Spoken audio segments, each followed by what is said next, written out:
Pablo, good to see you. How you doing? How you been? How's things, Pablo? Pure, good to see you as well. Evening, how you doing? How you been?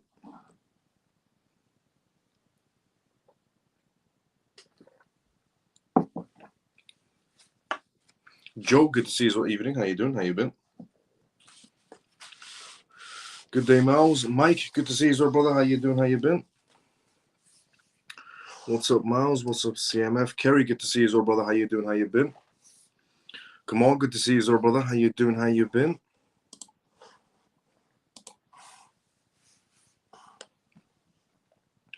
Good evening, Curtis. Good to see you as well. How you doing? How you been? How's everyone doing today?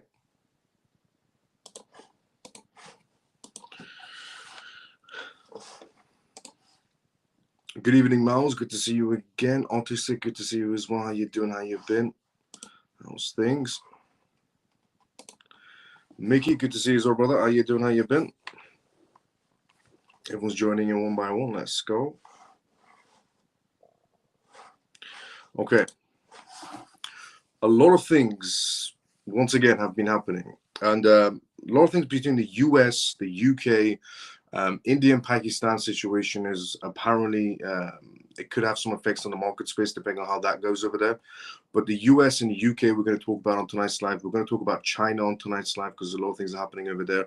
Canada, we're going to talk about that on tonight's live as well because Canada just did their votings and, well, Canada's future isn't looking very bright, I'll be very honest. But a lot of things essentially to cover on tonight's live that's going to impact the market space, especially the PCI data that's coming out very soon. And I'll give you a breakdown after I say this. Welcome to the CMF Live if you're watching this for the first time ever. The CMF stands for Crypto Miles Family. My name is Miles. I'm hosting live that you're watching right now. You can tune to this live Monday to Friday, 11:25 p.m. onwards UK time. And in this live, I always talk about the most recent news that's happening around the world in terms of cryptocurrencies, CBDCs, AI, politics, and regulations. Pretty much everything you need to know about the world changing into this digital future. The disclaimer of this live, as always, is not financial advice, not political advice, and whatever I say is only for entertainment purposes. And essentially, in this live, we also do Q&As as well, which means if you do have any questions or even a statement to make, put it down inside the comment section. More than happy to read out your statement or any questions you may have. Now, before we go through the first news on tonight's live, which is regarding the UK and the US essentially coming together to forge some sort of a blockchain partnership, which is honestly amazing to see because the UK felt like it was being left behind for the longest time when it came to the blockchain scene. A long time ago, the UK did announce that they essentially want to enter the blockchain scene. They want to become the capital. London wants to become the capital of cryptocurrencies. But then we never heard anything else from the UK. We never heard anything from the Financial Conduct Authority. We didn't hear anything, not a peep squeak from the UK regarding their crypto plans. Until now, with their newest partnership with the US, which is amazing to see. Now, before we go through that, let's consider the comment section first. By the way, also, thank you so much to everyone from the CMF who has liked this live on X. If you're watching this on X, thank you so much to everyone who's liked the live, retweeted this live, and put a comment outside the live and hashtag whoever you want, hashtag Trump, XLP, XLP Army. And also, thank you so much to everyone who's watching on YouTube who's also liked the live as well. If you haven't done that, CMF members, take just 5 seconds to like the live, to retweet the live, to put a comment outside the live. It does really help us to reach a bigger audience so we can help out a lot more people. And it, it's just 5 seconds of one click of a button. If you do get a chance to do it, please, if you haven't done it. If for the ones that have done it, thank you so much for everyone who's retweeted and liked it as well. Now, let's go inside the comment section before we go through the first news on tonight's live. And the comment section, we're going to start off with Adi because I've read everyone above Adi. Good evening, Miles, and all CMF. Adi, good to see you. How you doing? How you been? Good evening, Miles. How are you? Kelly, good to see you. How you doing? How you been? Yama says, hey, Miles, what's up? Heard ETFs delayed. Yes, according to the reports that have come out, the SEC has delayed the outcomes for the ETFs, for XRP ETFs, I think, Doge ETFs, and a few other ones. It's just most likely because the transition that's happening with the new replacement of the SEC chairman. Hi, Miles, the CMF. Dennis, good to see you. How you doing? How you been? Kali, good to see you. How you doing? How you been? Pure says, do you know much about this rumored crypto sandbox that the US and the UK will use for development? Will it be in regards to cross-border payments? great question, and we're about to go through that on tonight's live. But before I address this question, I just want to add something to it. So a while ago on this live, I shared the news that a UK department is forged some sort of an alliance with a bank in the US, where they've come, and also Goldman Sachs was involved as well, where they came together and they formed some sort of a digital sandbox. But it wasn't the US government at that time. It was just some sort of US company with the UK, and they forged some sort of a digital sandbox. And that was a while back ago. And you fast forward to today, where it's bigger than just one essentially American firm. It's more like two governments coming together to forge this digital sandbox, which is incredible to see. So on that question that Pure just asked, here it is.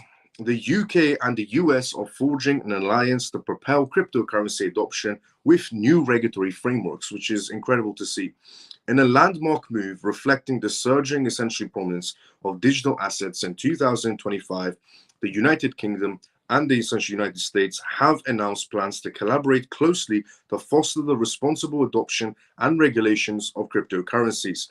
UK Finance Minister Rachel Reeves essentially revealed today that the UK is drafting a comprehensive legislation aimed at regulating crypto assets, signaling an effort to establish the nation as a global leader in digital finance. This is, once again, the UK is talking about cryptocurrencies becoming a digital finance capital, essentially a crypto hub. Incredible to see. At a major, essentially, fintech summit, Reeves outlined the UK's government's intentions to implement a robust regulatory framework that will bring crypto exchanges and dealers, essentially, and intermediaries under clear regulatory oversight, akin to essentially traditional financial institutions. This framework is designed to protect consumers by enhancing transparency, operational resilience, and consumer essentially safeguarding. Also, while simultaneously cracking down on illicit actors and fostering legitimate innovation within the sector.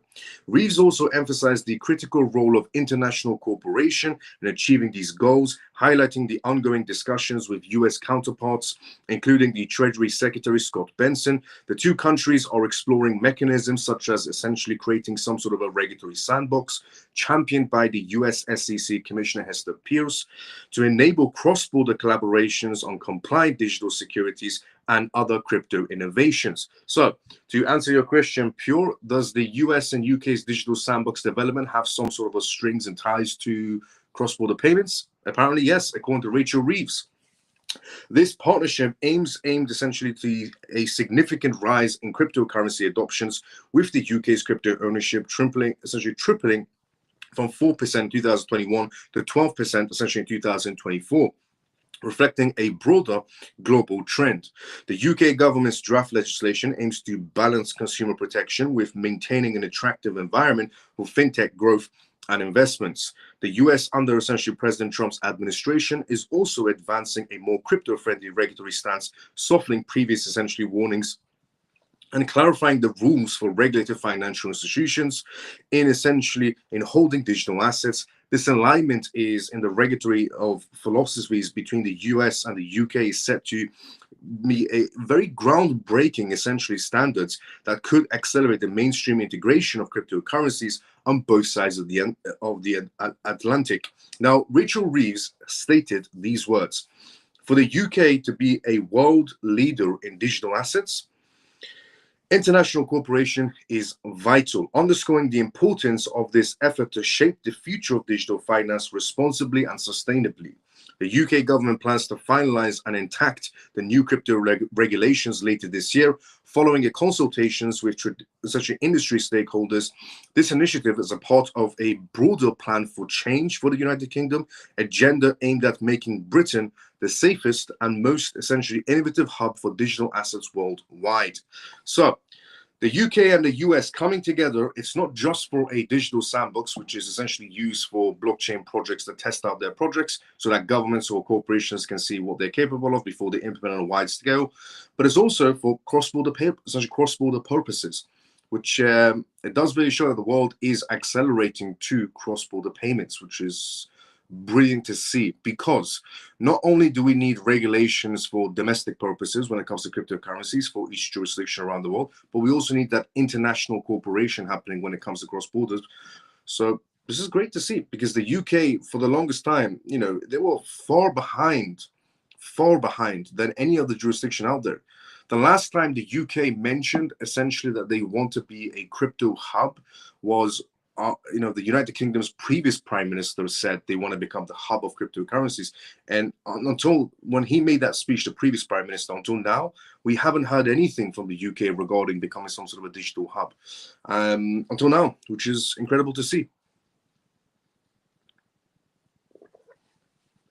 For anybody inside the United Kingdom. And let's just hope that, in the UK, they adapt the American regulations when it comes to cryptocurrencies, which is, no tax on American crypto projects. Maybe the UK does something similar, or even lowers tax for cryptocurrencies to bring more innovation. So more essentially investors, entrepreneurs come back to the UK, because a lot of them have left due to the heavy taxes. Also, it does show that the UK is not only listening to America or Trump when it comes to cryptocurrencies, but the UK is also changing their laws for the US, but for the better. And what I mean by that is, the UK was stuck in this woke mentality, and slowly they're going back to their old ways in the UK, where essentially in the UK courts, they ruled that, a biological woman is an actual woman, not someone who identifies as a woman. And that was the Supreme Court of the United Kingdom. And then recently, they also ruled that any child under the age of 18 cannot have a gender change, essentially, operation or so on. It seems like the UK is slowly going back to normal. And it does seem like they're listening to the US, because Trump did say that, if the UK wants to, be on this route of essentially America and this partnership, this collaboration, that the UK needs to listen to America. Seems like they're listening, because not only is the UK, following their or doing some sort of collaborations when it comes to the US, but they're also changing their laws for the better, to be fairly honest. And they're moving away from this woke mentality that, Britain was stuck in, to be fairly honest, which is amazing to see. I've always said it only takes one person, one man. I've always said it only takes one man or one person to change the course of history for the better. And that man is Trump. He's definitely changing in every aspect for the better. Now, China is what we're going to talk about next. Before we talk about China, let's go inside the comment section first, and then we'll go straight into China's news. So, Pure, I hope that answers your question regarding the UK, regarding cross-border payments. JP, good evening, Miles, and all the CMF. JP, good to see you. Well, how you doing? How you been? Jason says, evening, Miles, and CMF. Good to see you. Well, how you doing? How you been? Shelly, morning, Miles, and CMF. Shelly, good to see you. Well, morning. How you doing? Manny, good evening, Miles, and CMF. Good to see you. Well, Manny, how you doing? How you been? T says, hello, Miles. Not been able to get on for a while. How's you? I'm doing great, T. Good to see you, brother. How you doing? How you been? Pierce says, evening, Miles and CMF. Good to see you, Pierce. How you doing, brother? How you been? T says, do you know much about supposedly dark pools where the institutions secretly buy XRP and crypto doesn't affect market price? Yes. So, T, yesterday on this live, I talked about dark pools, and I put to bed all of the exaggerated analogies that were coming out inside the crypto space regarding dark pools and XRP's price and so on. And the one thing that you should know is that, yes, Ripple does sell XRP cheaper to institutions. We saw this from the SEC case. It was in the case filings. So yes, Ripple does sell XRP sometimes cheaper to institutions, but there is only one price for XRP. XRP can be operating on the, essentially on a private ledger or test ledger or so. It has one price. There's only one price for XRP. It doesn't matter what ledger is operating on. There's one token and there's only one price. If there was two different sets of prices for XRP, for example, if XRP was, for example, operating, let's just go with that, moronic analogy that some influencers were pushing. If XRP is operating essentially at a very high price, let's say $10,000, for example, on a dark pool chain, for example, and then is operating $2 for the retail section, you could just buy it for $2 and sell it through arbitrary for $10,000 on the dark pool, which will then again restore the market value back, because the open market restores the price. So there's only one price for XRP because there's only one XRP token. It doesn't matter if XRP is operating on 10,000 different types of chains. Let's just say 9,000 chains of different versions of XRP are operating in the dark pool, and we'll never know about them. There's still one price for XRP. Full stop. There's no two different prices for XRP, one for the institutions, one for the retail section. There's one price for XRP, because if there was two prices, one, that would be illegal. Two, you could just buy for cheap on the other chain and sell it for more expensive through arbitrary on the other chain, which again will be illegal as well. So there's only one price for XRP. And the moron influencer that started this whole dark pool suggestion was a crypto influencer. I'm not going to mention who she was, but she created a crypto meme coin with some people. The crypto meme coin went south. A lot of people lost money, and she blamed it on Ripple, dark pools, and Brad. She could have easily came out and said, I rug pulled my own followers, or she could have said essentially the team that created the crypto token for her rug pulled her also. But she decided to spew this massive lie inside the crypto space and say dark pools, Brad, Ripple, that's what happened to the crypto project. And in reality, it's absolute complete nonsense. There's one price for XRP. It doesn't matter what chain it's operating on. There's one price for XRP, because you could buy it for cheap on the cheaper chain if it was existing and sell it for higher on the higher chain through arbitrary, which again will be illegal. There can't be two prices because it'll be illegal. Full stop. Ripple can sell XRP to any other institution out there cheaper if they wanted to, off chain. If they wanted to, off the exchanges, sell it directly to the institution. They can sell it cheaper. They can't sell it higher to the institutions. And they can't be operating higher either. That's why you don't see it essentially, affecting the price. But in general, there's only one token, there's only one XRP, there's only one price, full stop. Otherwise, you can buy it for cheap, sell it for higher through arbitrary, which would then again set the price again, because the open market sets the price, or rebalance the price again. Now, on the test XRP ledger, anything can happen. In a digital sandbox, anything can happen. But they're not functional, the test purposes. Hope that helps regarding dark pools. But it was all started by one moron influencer who rug pulled her own followers, or the team that created the meme coin for her rug pulled her also. And then she started spewing these lies of the dark pool stole all of our liquidity, and Brad is the reason for dark pools, and Ripple is the reason for, as if Ripple wants your measly meme coin. They're a $12 billion company. But yeah, some people just can't admit fault. That's the issue. So they just spew lies, hoping people catch on.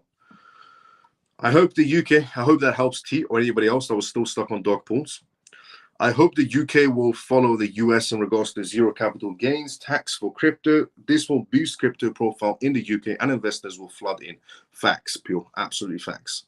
Commenters say, Brother Miles and CMF, good to see you as well. How you doing, commenters? George says, hi, Miles and CMF. Good to see you as well, George.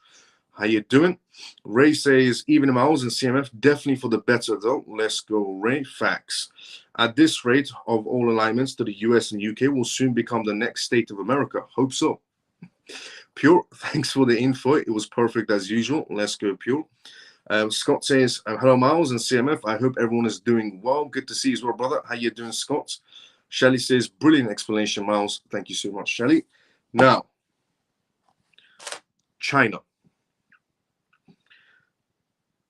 So the reason why, just to point out before I read out you the next news, the reason why China is, miles ahead when it comes to education compared to any other country around the world, because when it comes to the education standard test, which the whole world does, and then there's a list of countries, the entire world is on it, and number one, number two, number three, it's always China, South Korea, Japan, and so on when it comes to education. And the rest of the crypto space, the rest of the countries, they're ranking somewhere on it. America's not even in the top 10, neither is the UK, to be fairly honest. So this is why China is always, when it comes to education, they're ranking incredibly high, because they know how to adapt to what's happening around them. So I'll give you an example. China has just rolled out their new plan. So inside China, Xi Jinping and diplomats plan to turn the world essentially.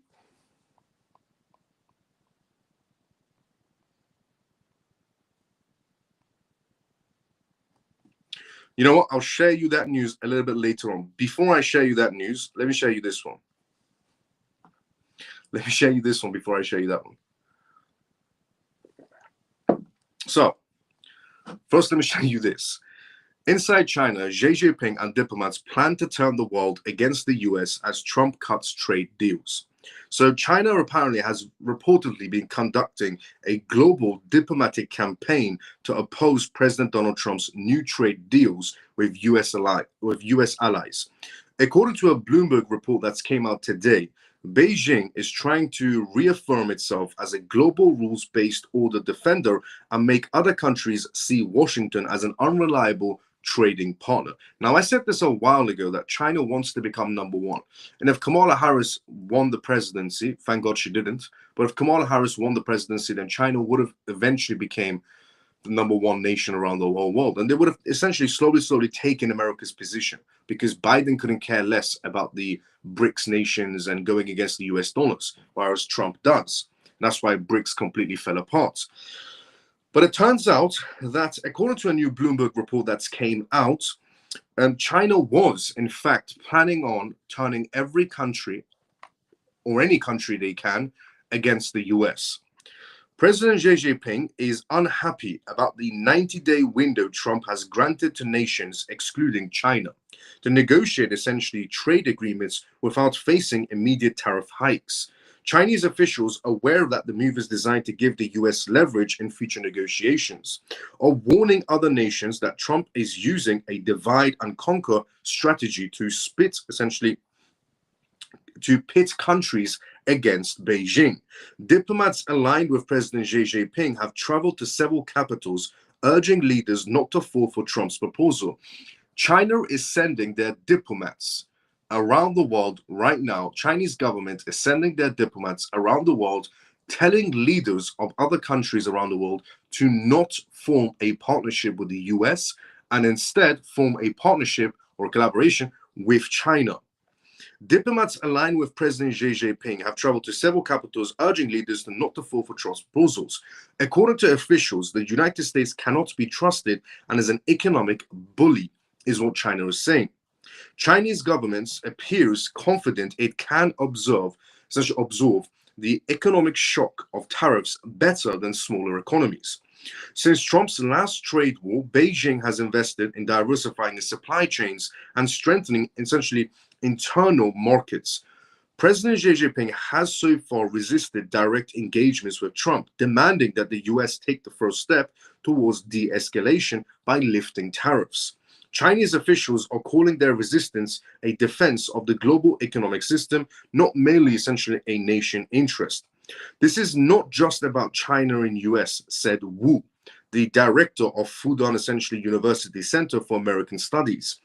He said it is really about the international trade and economic system. Wu, who previously led the foreign ministry delegation to Washington, argues that China's essentially defiance has created breathing room for other countries. He said if China hadn't stood up to the US, how would the US give them a 90-day pause, he asked, calling on nations to recognize the benefits of Beijing has essentially offered them. In Brazil, for example, top Chinese diplomats Wang Yi urged the BRICS nations to resist Trump's economic demands.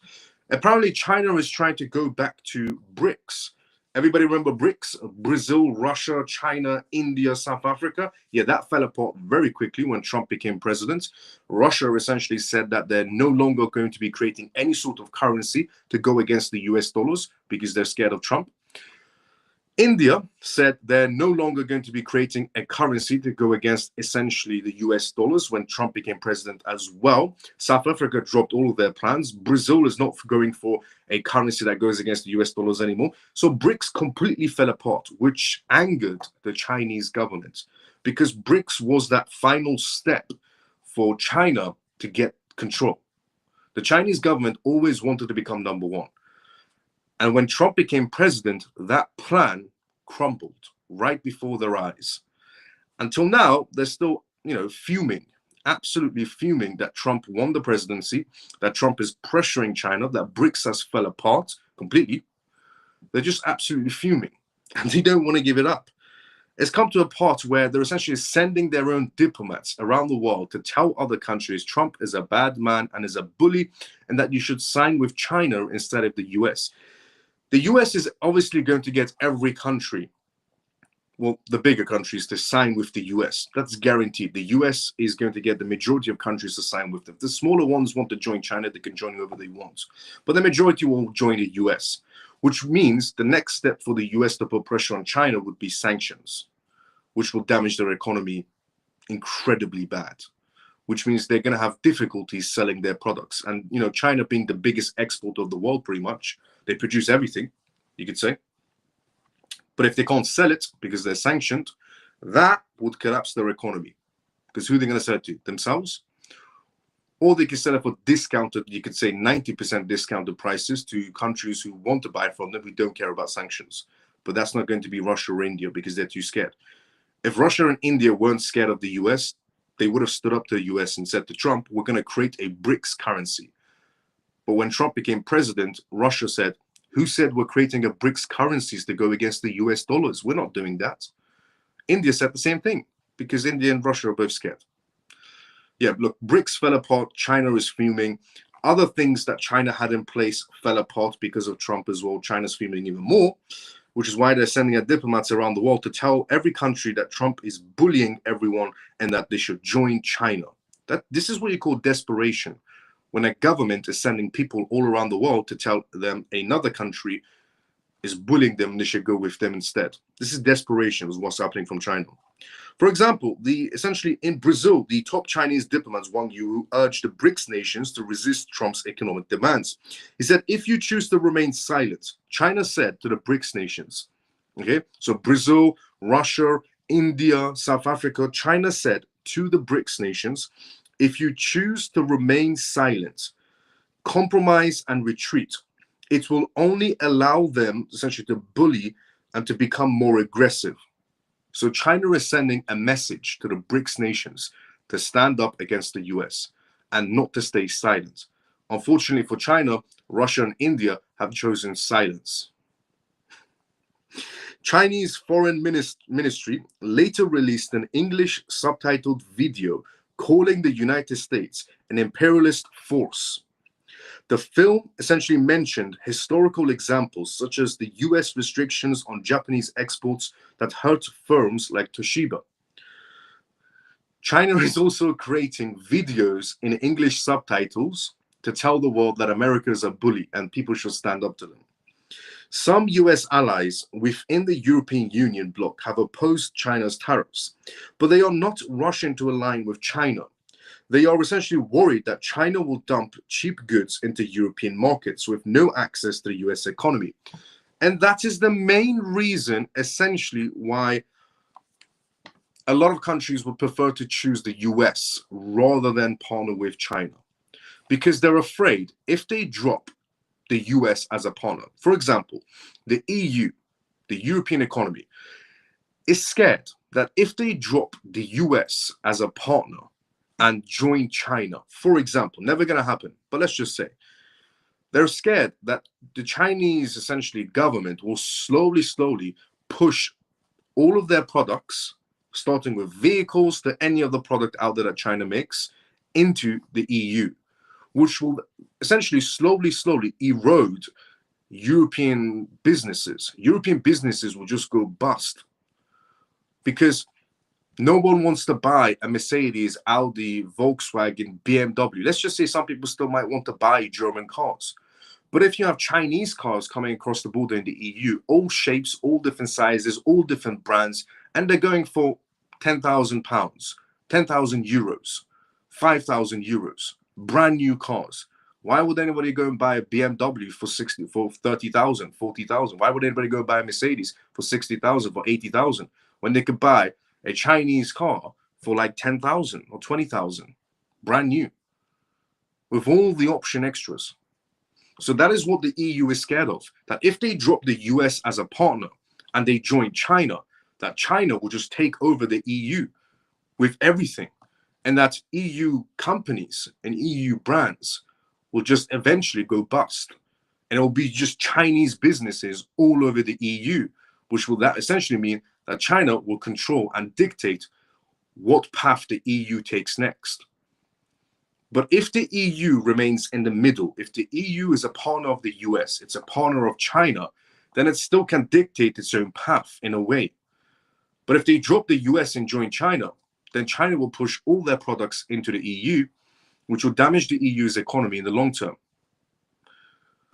That's what the EU is scared of. And that's what they're essentially mentioning here. So some allies, some US allies within the European Union have essentially opposed Trump's tariffs, as you can see. The EU has opposed Trump's tariffs. However, they are not rushing to align themselves with China. They are essentially worried that China will dump their cheap goods into European markets and then have no access to US economy because they dropped the US. At a recent G7 summit, finance ministers asked China to address its domestic imbalances and avoid escalating their disputes. India, who is supposedly a part of BRICS, India is supposedly the first nation to make the most progress in securing a US trade deal. India was BRICS. They were the first country to join the US with Trump, and they were BRICS. You know, they were trying to create a currency that goes against the US dollars, and they wanted to become a powerhouse. All of that crumbled. They were the first country to essentially sign a deal with the US, and China is angry at that. It is reportedly negotiating a pact that spans 19 sectors, including agriculture and other materials. So just to point this out as well, India has said to the US that instead of relying on China for a lot of things, rely on India instead, because India is a better partner to the US than China is what India is saying to the US. And India was BRICS, part of the 5-nation changing the world going against the US, and they're backstabbing China every chance they get. Yeah, China's not doing too well because every country that joined BRICS is turning on China, and China's not happy about it. They're telling BRICS nations don't stay silent, but apparently BRICS nations are signing contracts with the US. Back home, citizens want Xi Jinping and his government to deliver results. The Chinese government wants Xi Jinping to deliver some results because China is saying they're standing strong. Xi Jinping is saying we're going to stand in front of the US, but the Chinese government, around essentially the leader of China, is saying, show us some results then. If you're saying you're going to stand against Trump, you're going to stand against the US, show us the results.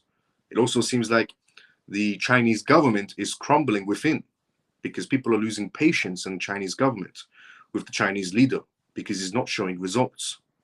That's why they're creating YouTube videos in English to tell other nations that they should join China. That's desperation. I've never seen a government create videos on YouTube and tell other nations. By the way, YouTube is banned in China, so that's an interesting one. But they're creating videos on YouTube and telling the US, telling essentially people around them that they shouldn't essentially trade with the US. That's desperation number one. Desperation number two is sending essentially members of the Chinese government, diplomats and so on around the world to not work with the US, to tell them not to work with the US. That's desperation number two. Seems like the Chinese government is crumbling within itself. And China is facing a rise in youth unemployment and a stubborn property crisis that doesn't seem to go away. Also, something that China doesn't want to mention on live news is that they have a very, very, very crippling real estate economy. But yet they want to stand in front of Trump. China's going to go bust the longer they do this. Even with dozens of policy changes, Beijing's state media is encouraging citizens to weather the storm together. The sky will not fall, reckoned one government official essentially said.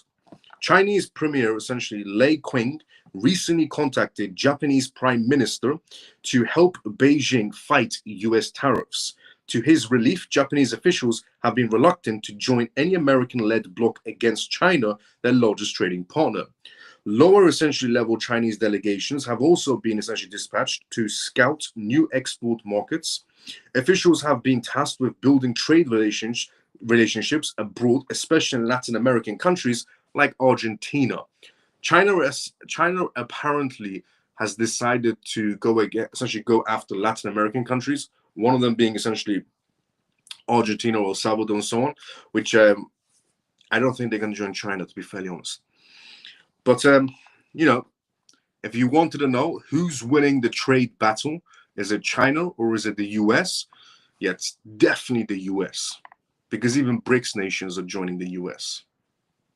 And China's getting desperate, sending diplomats to other countries to tell them to join China, creating YouTube videos to say the US is a bad country and Trump is a bully. They're doing everything they can, and they're telling BRICS nations to stand up and stop being silent.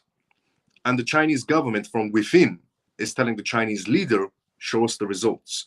The Chinese people themselves are not happy. Their employment rate is essentially climbing. I said this a while ago. This trade battle with China, it's either China is going to surrender, which they should have done a long time ago, or China is going to go bust. Seems like China wants to go bust to learn a lesson of not going against Trump. Moving on, essentially, just to say something, moving on from the Chinese trade war with the United States, which again, you know, the impacts have on the market space. The longer China and US go head to head, it could have some implications on the crypto market space. It could fluctuate price points on the crypto space and essentially the stock market, the US stock market as well. But moving on from China but keeping on the topic of trade deals, to US Secretary Howard. So the US Secretary Howard has just announced the first Trump administration trade deal, which is what was essentially China talking about for a little bit. So here it is. The US Commerce Secretary Howard announced a trade agreement today with an unnamed country pending foreign government approval. In a CNBC interview, he said, Howard serving as a US Commerce Secretary revealed a pending trade deal with an anonymous nation during an interview with CNBC. He stated that the agreement requires approval from the foreign country's leader and parliament. The agreement excludes China, which angered China. And he said, I have a deal done, but I need to wait for their prime minister and their parliament to give its approval, which I expect shortly. Howard emphasized his role in securing deals beyond China, highlighting the Treasury Secretary Scott Benson's oversight over Chinese negotiations. Market enthusiasm was evident as financial markets rallied following essentially Howard's announcements, indicating that investor confidence in the administration trade agenda. This announcement comes as tariffs on Chinese imports remain essentially elevated, aligning with the administration's essentially trade policies. Charlie of Cox Automotive highlighted the essentially market volatility that's happening right now, pointing out that the challenges in forecasting sales in such climates. Meanwhile, Howard hinted at a potential relief for US automakers, addressing the looming 25% duties on automotive parts. The current deal marks essentially a return to former policies of Trump's initial tariffs impacting global trade essentially dynamics. And the trade deal is a part of a broader strategy aimed at essentially boosting domestic manufacturing, Howard said. And it described it as a national security measure, pointing the gaps in American production capabilities. For such policies dates back to previous administration strategies, including tariffs designed to influence partner nations and trade policies. And market insights suggest that potential shifts in trade and manufacturing sectors on Canada and Mexico, emphasizing that Trump's administration of moving forward, and they couldn't care less where China stands.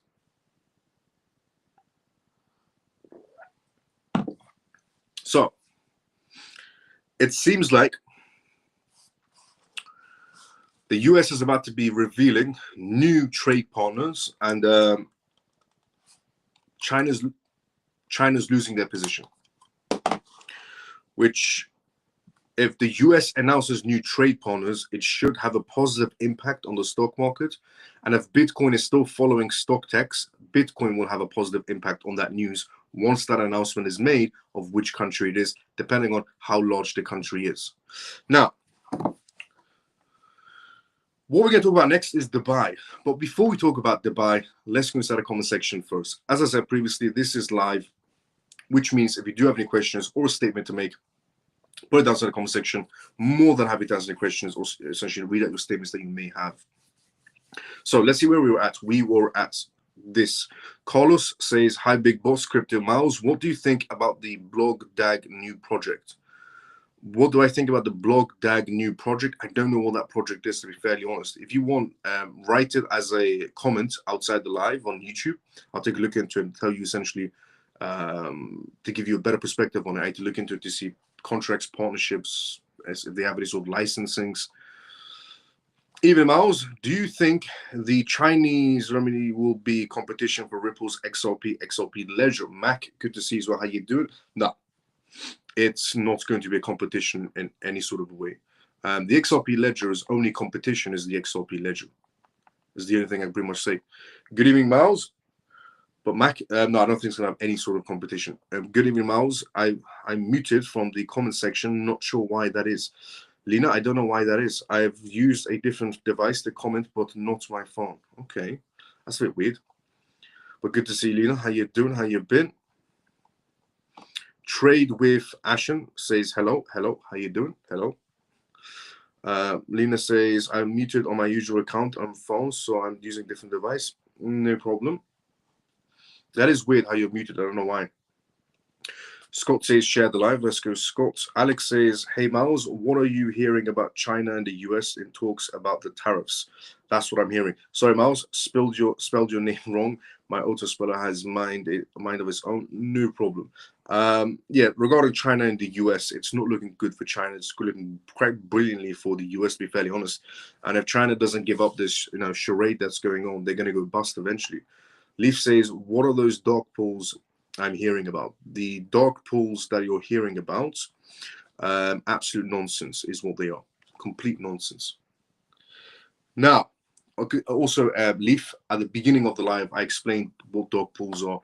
And the beginning of live of yesterday, I explained what dark pools are as well. But they're absolute complete nonsense, taken out of essentially context and over-exaggerated by a lot of influencers.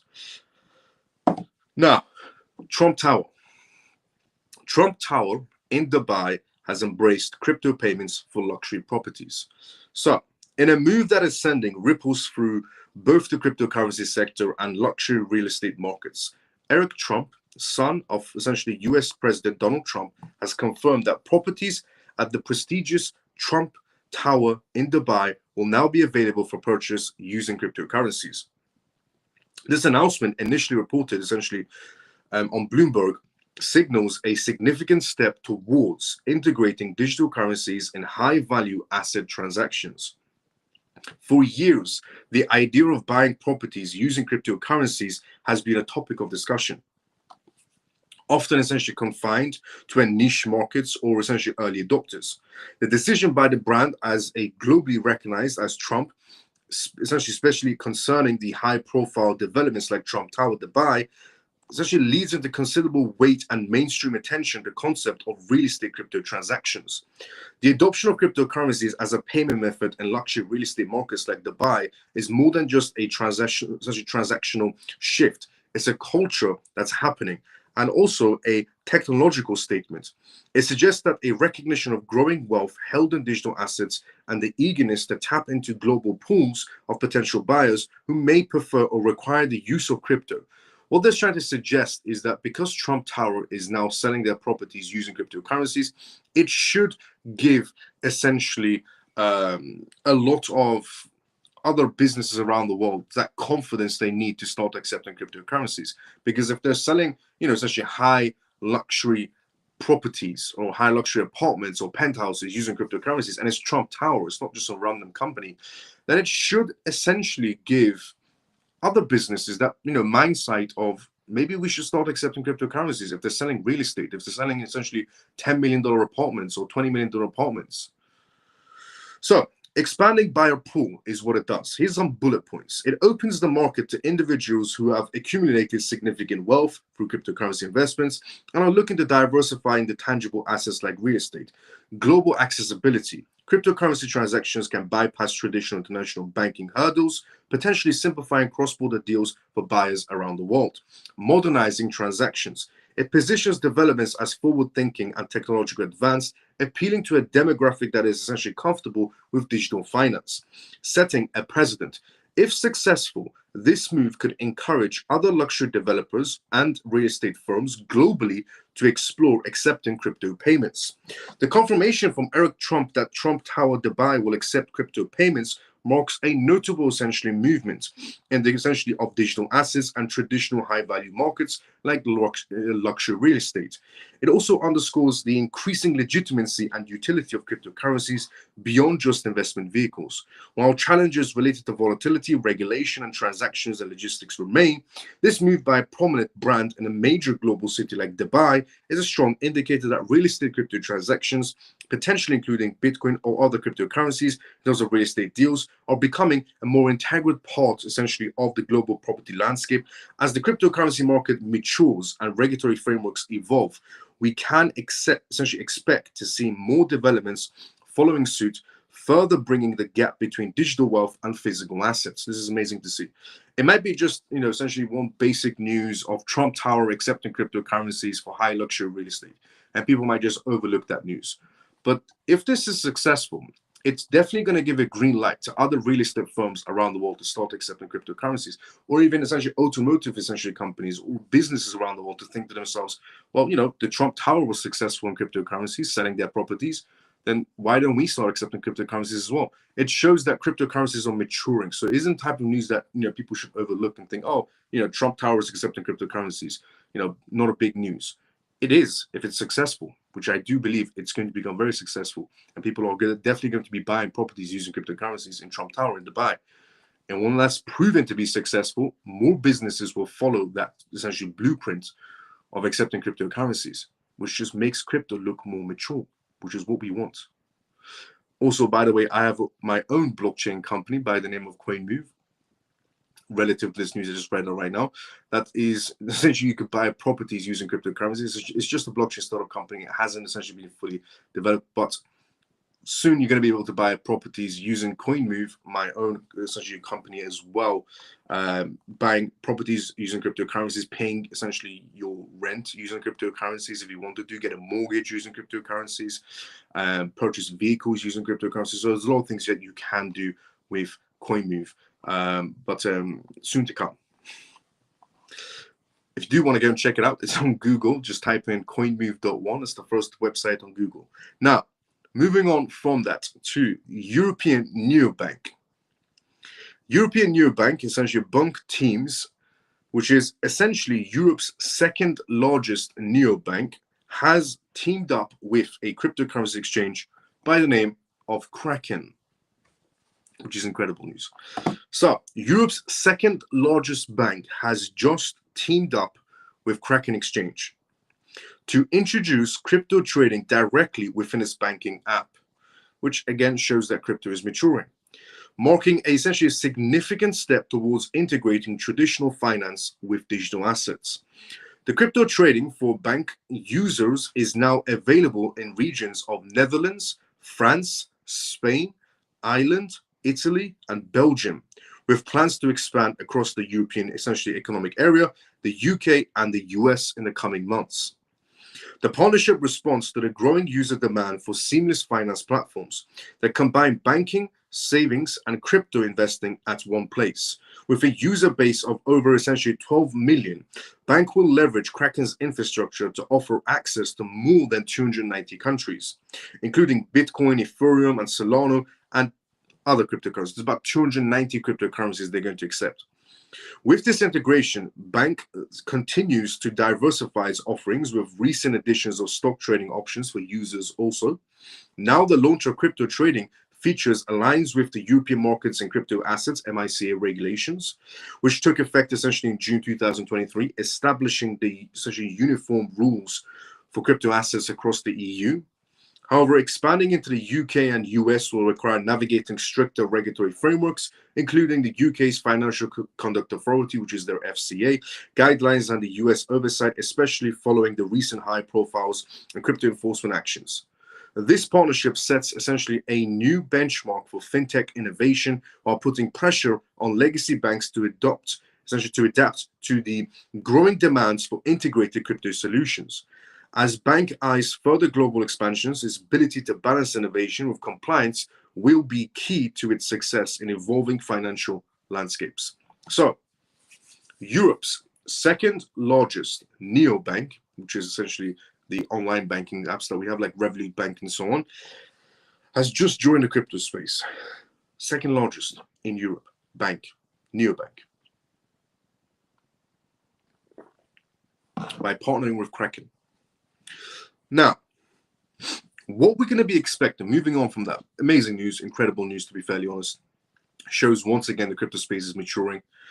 Now, moving on from that to the PCI data reports that are coming out very, very soon, which always has some sort of an impact on the crypto market space.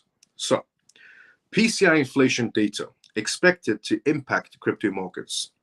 Potential impacts on monetary policies and crypto markets, prominent investor focus, with reactions likely to follow the data alignment with essentially expectations.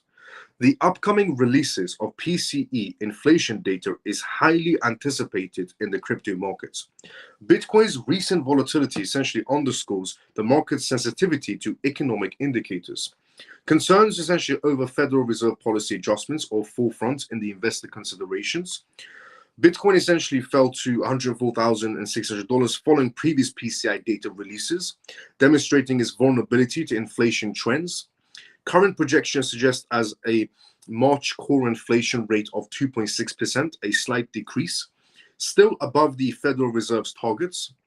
Bitcoin's recent price movements have shown how sensitive the market is to inflation indicators, and tomorrow's data could be a critical turning point.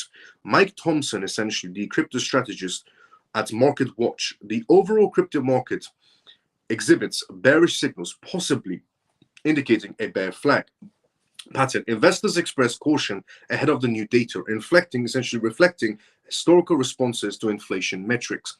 Just want to point out one thing. When it comes to PCI data or any sort of data reports, the impact it has on the crypto market space normally doesn't last more than 24 to 36 to 48 hours.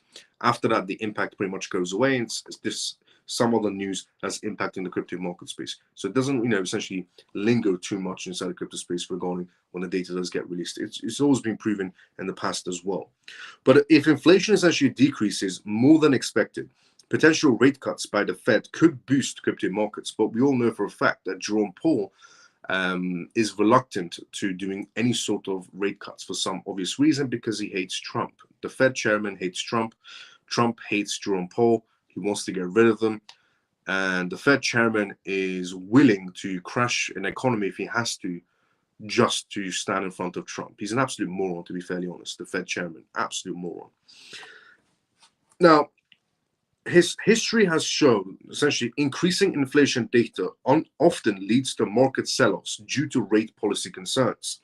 Market participants are essentially constantly evaluating how the Federal Reserve's decisions will affect their holdings and trading strategies. Insights essentially in the data may provide critical insights in the future's monetary policy directions. So,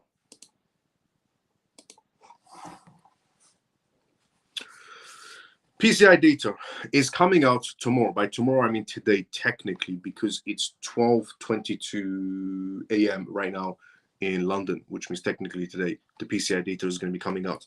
Depending on what it's going to be saying, if it's going to be bad news or good news, the crypto market is obviously going to react to it, because in the past, the crypto market has reacted to it. So it's definitely going to react to it even now. But something to consider. So if you see the market become volatile today, you know why, because PCI data.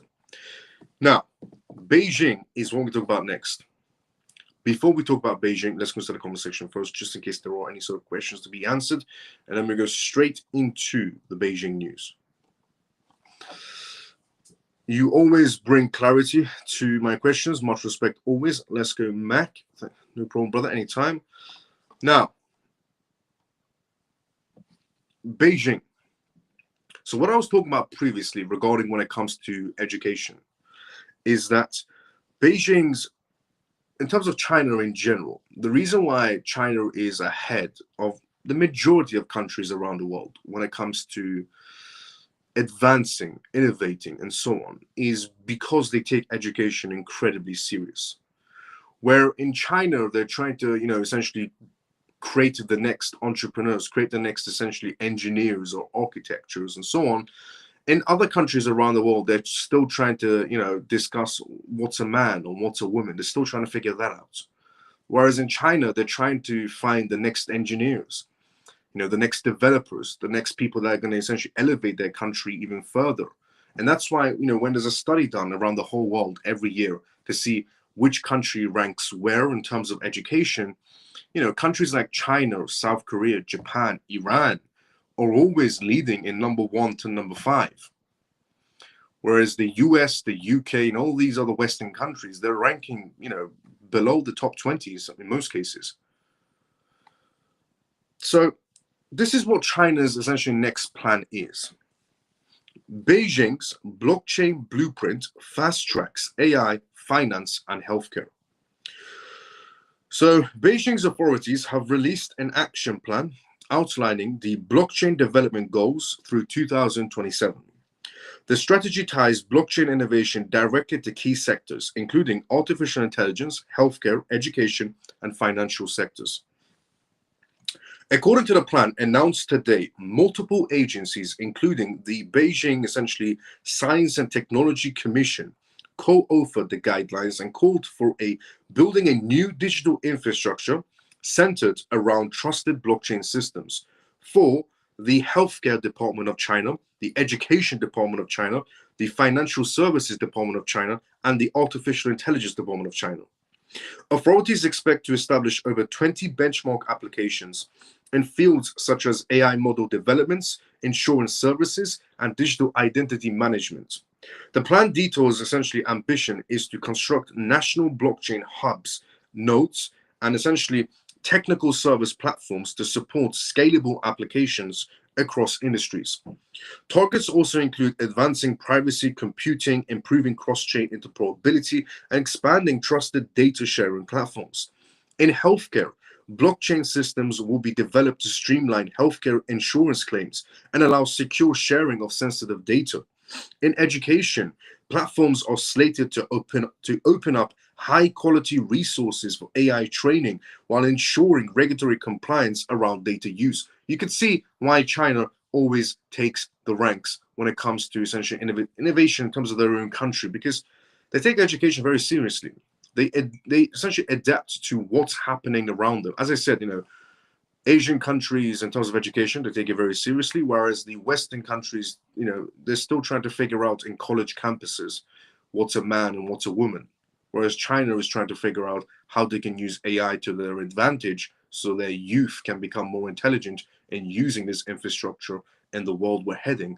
And then on this side of the pond, they're still trying to figure out what's a woman and what's a man. You see the differences of where they stand in terms of education, why they always rank number 1, and whereas the West always ranks number 50 in education around the world. The document emphasizes, because to be fairly honest, China essentially doesn't listen to these absurd, things. They don't even let these types of people speak. But anyways, the document emphasizes strengthening core research in cryptography, confidential essentially computing, and distributed networks. Goals essentially include creating post-quantum cryptographic systems and building blockchains, essentially blockchain architectures capable of scaling to national level deployments. The government calls essentially for banks and insurers to integrate blockchain into their credit issuance, underwriting, and risk control processes. By improving the transparency and sharing of credit data between public and private systems, authorities seek to enhance financial resilience and reduce systematic risk. Beijing will also push blockchain integration in transportation and logistics. Also, just want to point out, 2 years ago, on this live, I mentioned that essentially, if you want to see where your countries are headed in this digital future, look at China's footsteps. China was the first country to introduce essentially CBDCs, wholesale and retail. They were the first countries to introduce CBDCs. First country to introduce essentially blockchain to the entire world, you could say. Also, digital identities. First country to introduce social credit systems. First country to pretty much introduce anything to do with blockchain. Anything at a government level. And I said, if you want to know where your countries are headed, 2 years ago I said this, look at China, because whatever they do, every country is en route to become the next version of China. And then, you fast forward to today where every, country is looking into CBDCs. 98% of centralized banks are in CBDCs.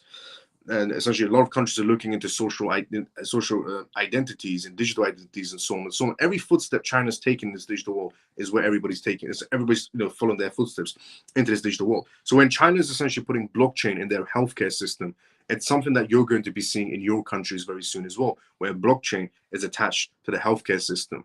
Or essentially, when China is talking about how they're going to implement AI into education, it's something that's going to be implemented in your countries as well, where the future generation of education will be students learning about AI rather than students learning about psychology, because that has no use case in the real world whatsoever. Or somebody that's studying art, for example, as much of a relaxing essentially subject that may be, in the real world it makes zero money. So they're probably going to readjust education system the same way China is readjusting the education system towards building the next engineers, developers for this digital world. The rest of the countries are definitely going to follow their suit. The capital's essentially latest blockchain agenda is not just about engineering essentially new technologies, but about redrawing the map of control over information and infrastructure. As sectors like healthcare, education, and finance move deeper into the digital systems, the ability to standardize trust across institutions has become a core political project as much as a technical one. Blockchain, once essentially pitched as a tool of decentralization, is now being refashioned essentially by states and corporations alike into something else, a mechanism for regulated connectivity. What Beijing is proposing may preview a future where blockchain serves less to liberate data than to channel it through new forms, of public and private governance. I said this a long time ago. Blockchain wasn't, randomly. Bitcoin didn't come out of thin air randomly. It's all coordinated. Everything around you is coordinated. Now,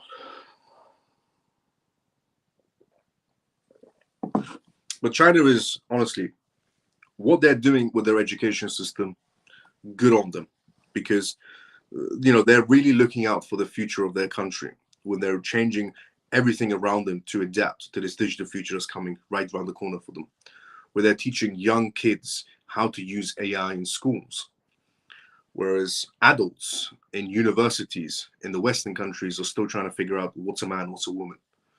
And then you have 6-year-olds in China learning about AI technology, where you have 20-year-olds in the West trying to figure out which bathrooms to use, and they're university students. The difference is just incredible. Now, US dominates BTC mining. New data is out. Before we go through the next news, let's start a conversation first, just in case if there are any questions to be said. Let's see. Happy Pisces. Good to see you. How you doing? How you been?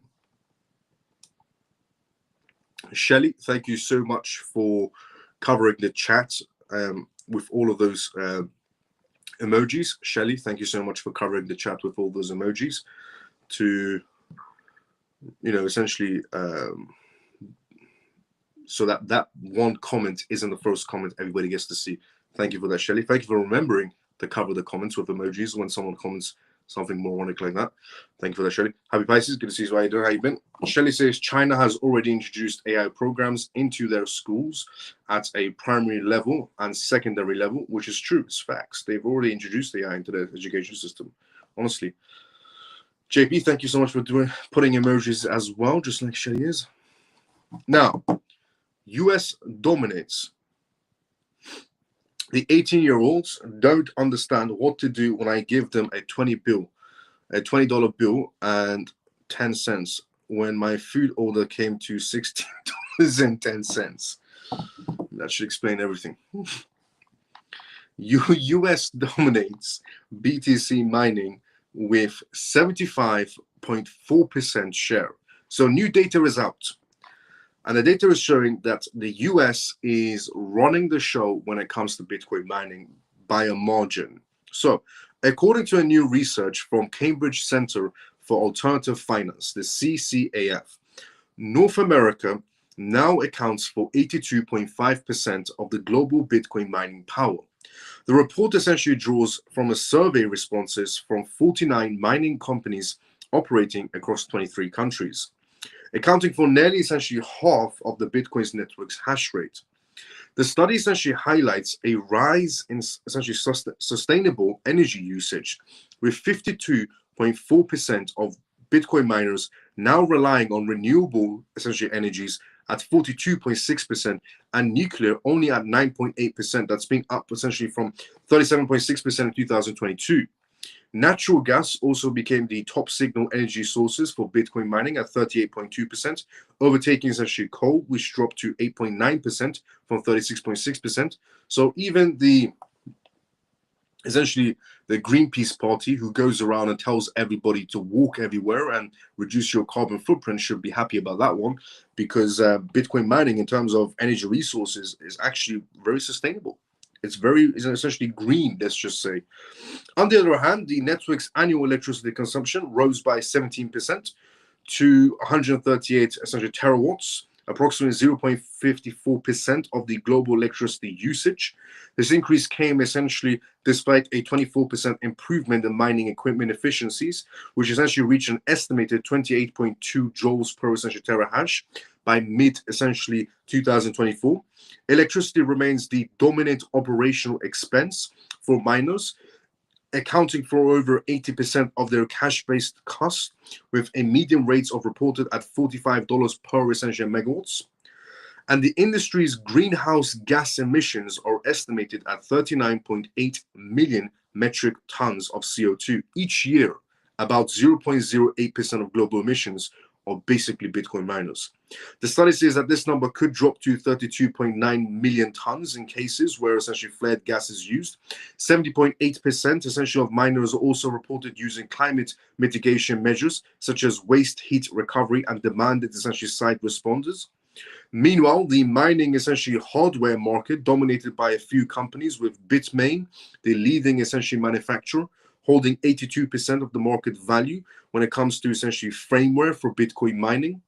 Furthermore, around 86.9% essentially of equipment is repurposed or recycled, with mining essentially related e-waste estimated at 2.3 kilotons.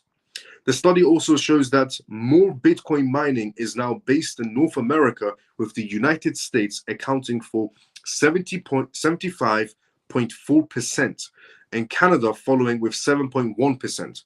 However, I noted that the activity is also growing in emerging markets like South America and Middle East. 75% of Bitcoin mining is done in America. 75%, 75.4% to be more exact. Despite the monumental, essentially CCAF's analysis reveals that the mining industry is still facing some challenges, including regulatory uncertainty, volatile energy prices, and unpredictable Bitcoin market conditions. But all of this has created jobs for American citizens also. For example, economically, the US mining sector has become a major contributor. A separate report by essentially the Perryman Group found that the industry generates over 31,000 jobs and adds more than $4.1 billion in gross product annually. Texas leads with $1.7 billion and 12,200 jobs. Bitcoin mining has created a lot of jobs for Americans, about 31,000 jobs or 12,200 jobs, followed by Georgia, essentially, and followed by New York, and so on and so on. So Bitcoin mining is actually creating a lot of jobs in America. And it's becoming a lot more green. So the Greenpeace party should be happy about that one, because they care about the planet a lot, even though it's called nature, but they do say, essentially, we're heating up the planet.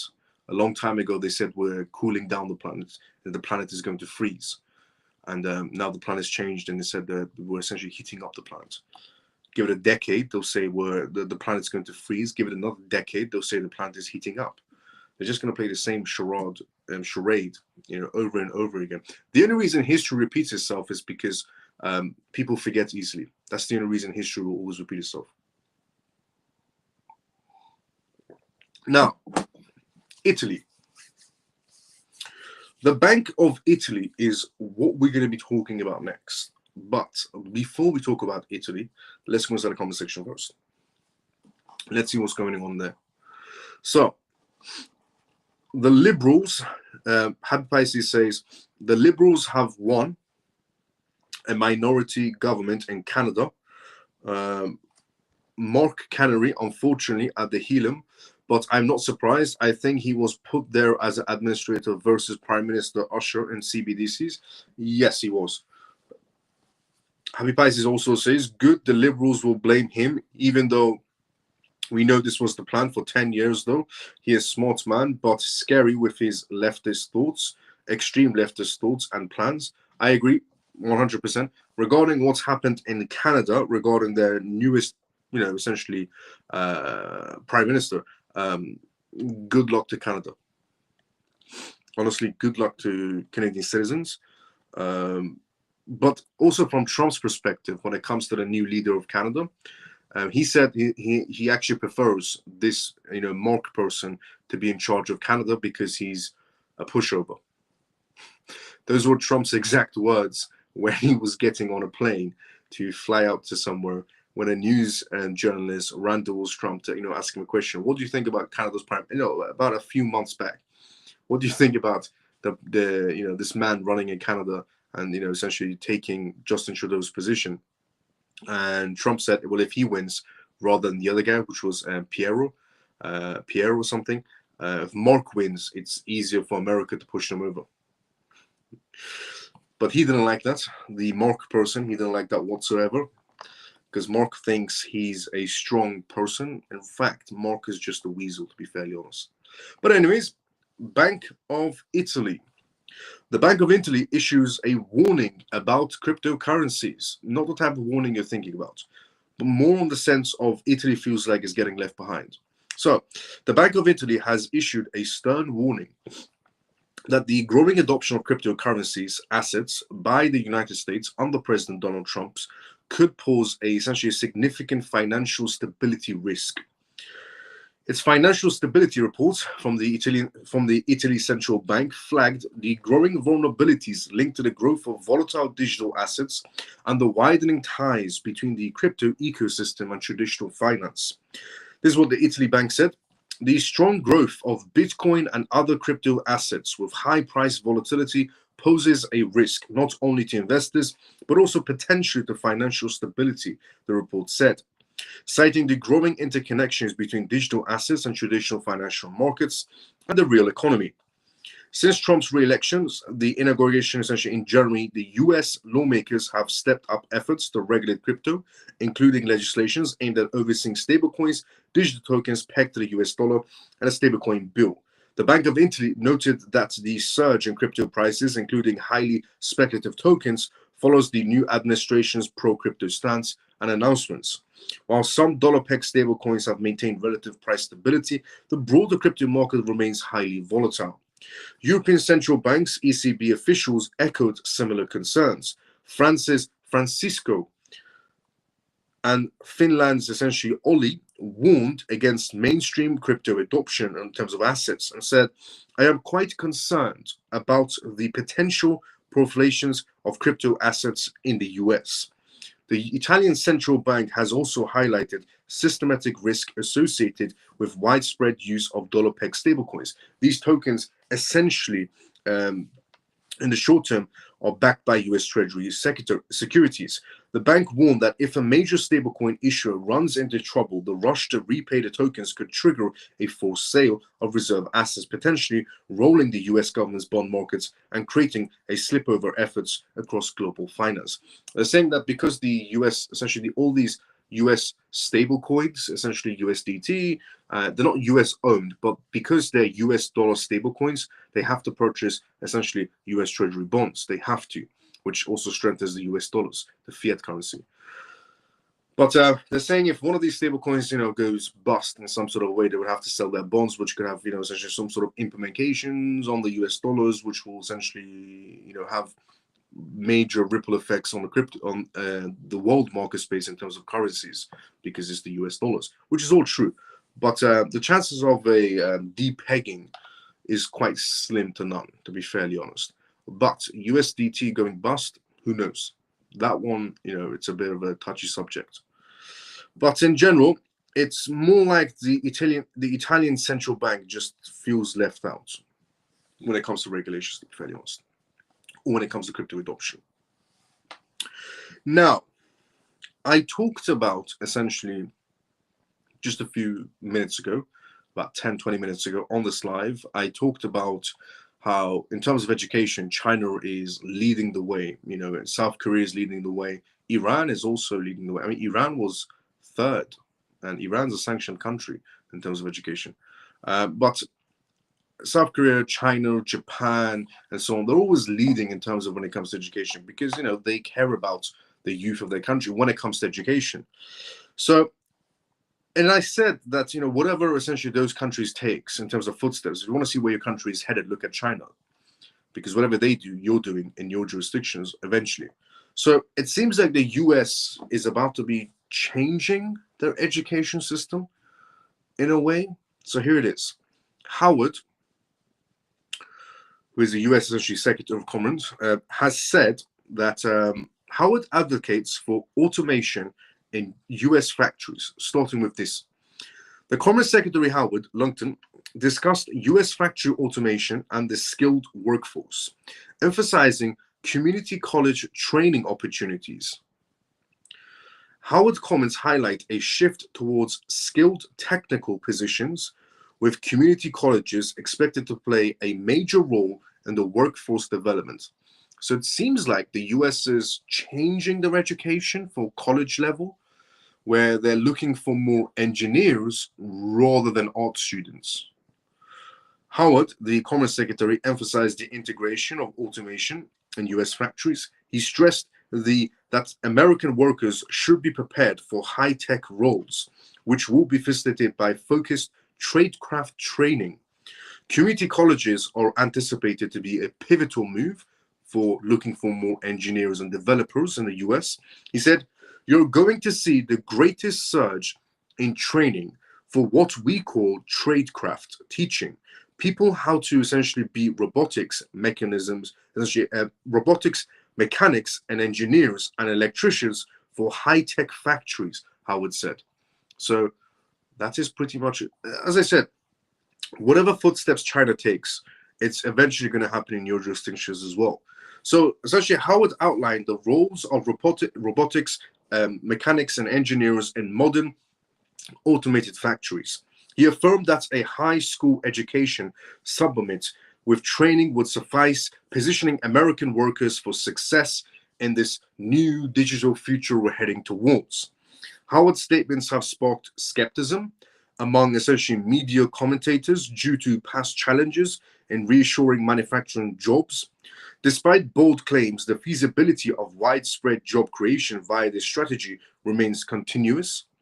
The focus on robotics and automation could lead to increased demand for skilled technicians. Historical data shows that automation initially reduces roles, but may eventually create different opportunities. And what they mean by that is, simplest analogy I could possibly give, where they essentially, what they're talking about here, the focus on robotics and automation could lead to increased demand for skilled technicians, and historical data shows that the automation essentially initially reduces roles. They're saying they're teaching students now how to use AI, but what happens when AI takes over? And those students eventually will lose their jobs when they become adults, is what the news is saying, and they're skeptic about this. The simplest analogy I could possibly give is a very, very long time ago, when people were working on farms, for example. When a farmer was working on a farm, and there was no such thing as tractors, there was no such thing as and so on, any sort of devices to make farming easier. It was just, the basic tools you would have for farming. When the tractor came along, a lot of people lost their jobs on that land when they were farming and, essentially planting fruit trees and so on. But the people essentially that learned to drive that tractor, the people that learn how to use that tractor, how to cultivate the land, how to plant the seeds using the tractor, kept their jobs. And they got paid more. So the lesson here is basically, if you're studying for something utter useless for the future, if you're a student and you're studying for something that has going to have no relevance in the future, then you're wasting your time and money if you're on student loans. So what Howard is trying to say here is that, yes, we're going into AI. Yes, I am teaching students of America how to, work with AI, how to build with AI, how to become engineers. And eventually, some of those people will lose their jobs because the AI that they're building is going to take their jobs from them. But the ones that learn how to maintain AI, how to advance AI, will keep their jobs and will be paid a lot more. So the lesson here is adapt very quickly. If you're a student, adapt very quickly to what's happening around you. But the news is not telling people this. The news is saying automation is bad and that we shouldn't go into it and that the American education system should remain the same. The American education system is ranking 50th out of 200, out of essentially 170 countries that take the test for education around the world. America is pretty much ranking like 40th or 50th. So I don't think the education system is, essentially advanced enough. If you see countries like China every year ranking in the top 5, there's a reason why they're ranking in the top 5 every year when it comes to education. So, or South Korea is ranking in the top 5, or Japan is ranking in the top 5 every year. So there's a reason why these countries are ranking top 5, because they know how to adapt. They know how to adapt their students. They know essentially what jobs are going to be coming next and so on. So I think what Howard is trying to do in America as the Secretary of Commerce is a brilliant thing for the American education system. He's doing an amazing job. But I think the news is just hating on him because he's Team Trump. Doesn't want to Trump cures cancer. He's seen as the bad guy on news. The focus on essentially robotic automation. So that's the analogy I can pretty much give you on what they're trying to what Howard is trying to say. Land tractor comes along. Whoever learns how to use the tractor properly keeps their job and gets paid more. The focus on robotics and automation could lead to increased demand for skilled technicians, and historical data that shows the automation initially reduces the roles but may eventually create different opportunities, underscores the importance of adaptability in workforce training. US attempts to boost domestic manufacturing have faced hurdles previously. The integration of automation marks a potentially transformative shift of tech revolutions seen in the past in terms of manufacturing errors. Experts have also suggested that while the automation poses challenges, it also offers opportunities for cost efficiency. Trends indicate that training programs targeting emerging technologies could mitigate workforce disruptions and enhance long-term economic resilience. In my point of view, what Howard has suggested is incredible, and it should be implemented not just in the American education system, but also in the UK education system. We should stop teaching students about AI and blockchain, because the other things they're teaching in education have no use case whatsoever in the real world. I mean, art has no use case in the world. Let's just be fairly honest. Art education, you don't really need to study art. You can just draw on a piece of paper. Let's just be fairly honest with that one. Psychology and so on, it's just absolutely useless. It's never going to be used in the real world. There's a lot of departments when it comes to education that just need to be removed and replaced with blockchain and AI. I'm only saying this because, I want to see the new generation of students make a lot of money for themselves and advance themselves, their country, their people, the people around them. And they're going to do that if they study blockchain and AI, but they're not going to advance their country or themselves or their people or their family if they're studying, useless subjects that will have no benefit whatsoever in the future. It's their time and their money at the end of the day. Now, South Korea is what we're going to talk about next on the subject of countries that are leading in terms of education. South Korea, political party unveils crypto plans ahead of elections. So South Korea is also going through election season right now, and one political party that wants to be chosen is very, very pro-crypto. So here it is. In South Korea, the People Power Party, the PPP, has shared new ideas to support the country's crypto industry ahead of the upcoming June 3rd presidential election in South Korea. The party recently revealed 7 main plans, essentially during a meeting at a national assembly. These ideas are meant to grow the crypto markets and win the support of people who use or essentially invest in digital assets in the country.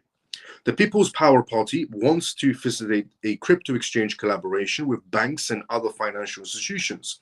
This is a part of their plan to support the crypto industry and attract more investors. This is, by the way, great to see that people who want to become the next prime minister of a country are putting crypto a priority on their list. It was never a priority, but now it is. This is great to see. Currently, a strict rule called the One Exchange, One Bank rule restricts crypto firms in the country. The rule requires each crypto exchange to partner with only one bank for real name, essentially verified accounts. It was initially put in place to stop money laundering and tracks essentially suspicious transactions. However, many believe it limits the growth of crypto market spaces in South Korea. And the PPP plans to change this rule to allow more exchanges and banking options for cryptocurrencies. The party also plans to essentially allow trading of spot crypto ETFs within this year. So if they're chosen this year to lead essentially South Korea, they're going to make ETFs happen in essentially South Korea and make a lot of rules that are more crypto friendly. These ETFs already exist in the US and have gained huge interest and trading volume. They allow investors to trade crypto assets like Bitcoin without directly holding the tokens. Lawmakers like essentially Park So-min said South Korea must act fast or risk falling behind. The People's Power Party essentially and the Democratic Party urged the South Korea should allow spot crypto ETFs. The PPP is also considering and developing new rules to support digital assets. One plan is to legalize security token offerings, STOs, which are essentially digital forms of regular investments like stocks and bonds. The political party is also developing clear rules for stablecoins that match global standards.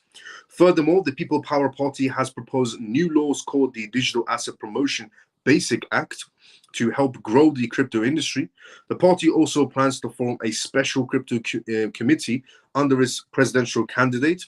This group will help promote crypto use, support innovation, and improve investor trust. Who does that sound like? The US. Trump became president, the Trump administration, and then they created a crypto department, a crypto advocate department, which is what South Korea's new PPP party is suggesting, that when they do become the president of essentially South Korea, they're going to create a crypto department in South Korea's government, similar to what America has.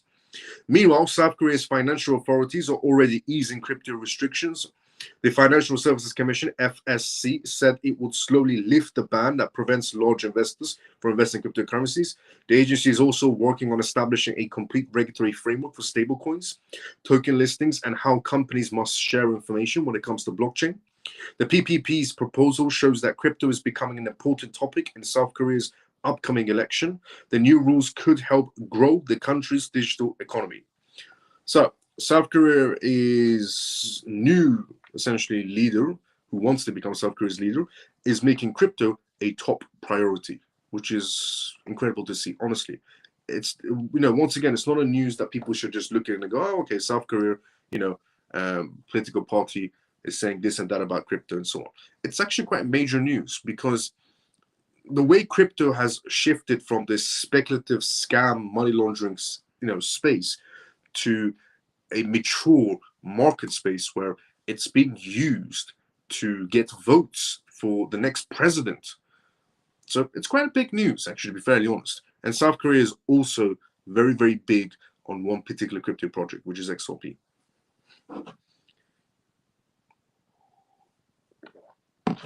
Now, Trump and Canada is what we're going to talk about next. But before we talk about Trump and Canada, let's go start the comment section first, just in case there's any comments made, so I can just respond to them now before we talk about Trump and Canada. JP says the only thing that's heating up is their heads. Long, I agree. Richard, hi Miles, good to see you, Richard. How you doing? Now, Trump's trade wars propelled Liberal Party leader Mark Carney election win. So Canada has just had their voting for who's going to become the next leader of Canada, and it's Mark. Mark is a person that was chosen by Justin Trudeau. Justin Trudeau single-handedly ruined Canada. Single-handedly ruined Canada. And then the Canadians had enough. The Canadians said, we've had enough. We don't want Justin Trudeau anymore. Then they decided to vote for somebody that Justin Trudeau chose to replace him with. I don't know how that one added up. This man has not pretty much lived in Canada for the last 10 years, you could say. But he's became Canada's new prime minister, which is crazy to be thinking about it. But here's the thing. They're saying the reason why this man was chosen was because Trump essentially pushed Canadian citizens to vote for this man. No, he didn't. Because if Trump was the factor that a liberal Canadian person has chosen, then they could have just kept Justin Trudeau. So here it is. It's also almost like the way Obama, US president, went away after his presidency was done and then came out Sleepy Joe, which we all knew for a fact that Obama was behind Sleepy Joe. Obama was also behind Hillary Clinton when she lost. Obama was also behind Kamala Harris. We all saw it. We all saw Obama campaigning for Kamala Harris as much as he could to push her in, and it just failed completely because everybody started to see through the BS, where they're just using, essentially skin color or heritage for votes, which is the lowest of the low you could possibly do. Honestly,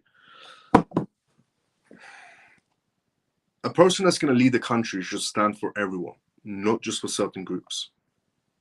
It should stand for everyone, no matter what your background is.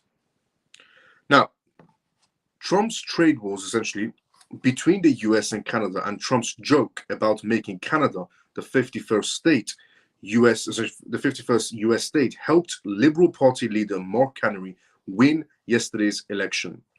Suddenly, the leadership and the country's ability to stay economically stable became the most important issue in the race.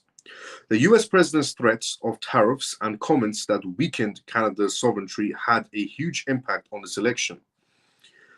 Mark's competitor, brought up Trump much less frequently during his campaign. He focused his message on domestic issues, and Mark essentially used it to his advantage. One candidate in Canada who won decided to just use, I'm going to beat Trump, I'm going to go against Trump, I'm going to essentially end the bullying of Trump, and that's how he got his votes, because all the liberals were voting for him. Liberals, they're a bit slow. Whereas the other candidate in Canada focused on more, things that Canada needs to fix on, which is their immigration problem, their safety problem, their money problem, and nobody voted for this guy. There's a reason why the world is the way it is. But the candidate that was just saying, catchphrases towards Trump was the winner. Justin Trudeau also quit as prime minister at the beginning of the year. At that time, essentially conservatives were on track to defeat his Liberal Party. Mark said that Canada was in a crisis moment and said that Trump wants to break us so America can own us many times. During the campaign and his victory speech, in addition, Mark's credibility as a former governor of the Canadian and UK central banks also helped him. Just to point out, Mark was useless when it came to British banks. Just want to point that one out. Kevin O'Leary, a Canadian millionaire who is also very close to Trump, has essentially ran for leadership of the Conservative Party before and essentially agreed that it was a good strategy. He added he was able to distract Canadians from his own mistakes and say, stop looking at that, look south of the border, I can save you. Mark said that the old relationship with the US is over, and he wants to start talks on new security and economic relationships as soon as the election is over. The Prime Minister of Canada, Mark, said that the US should treat his country with respect, that they will only talk about trade and security with President Trump on Canada's terms. If Canada wants respect from the United States, which is fair enough, then why doesn't Canada respect America's borders when they're just letting immigrants in to America? Where they're just letting in Chinese fentanyl enter America? Why they're not stopping it? It's interesting. Canada demands respect from Trump and the United States.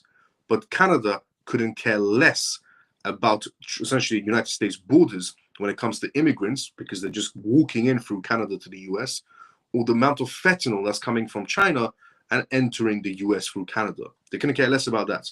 But they're demanding respect from Trump. Trump didn't ask for much, I'll be honest. Trump did not ask for much when it came to Canada. Said, basically, stop letting immigrants enter in from Canada to the US and stop the fentanyl, because we don't want to see US citizens be hooked up on random drugs that are produced in China.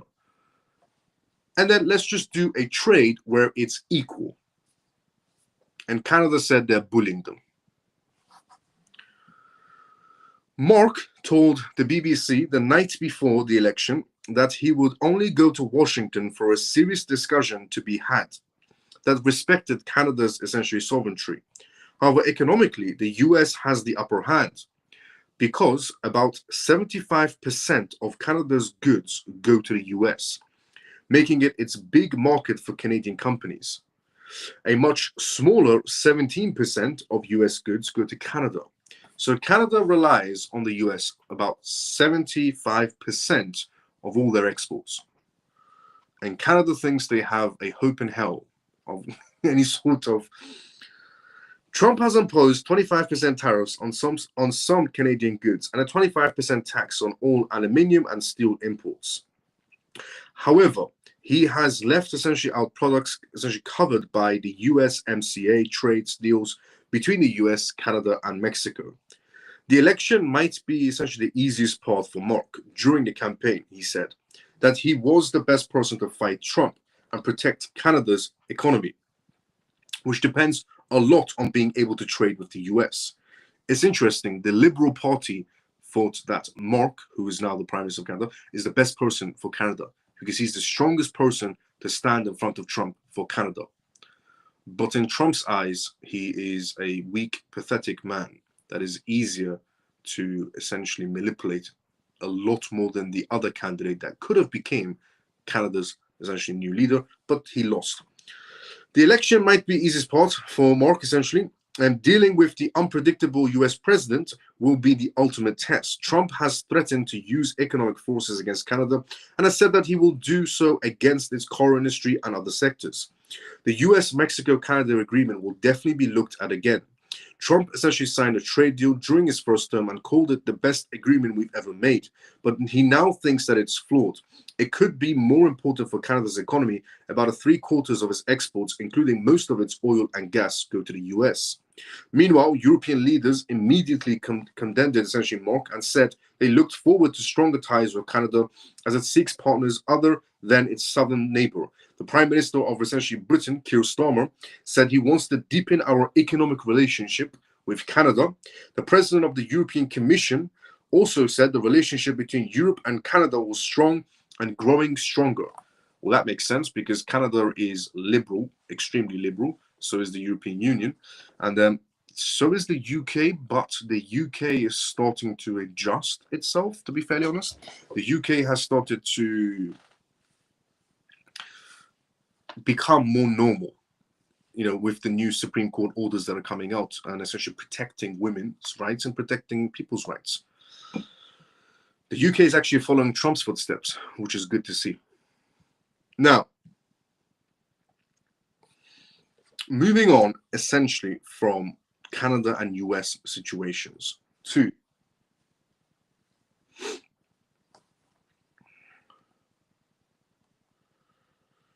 XRP.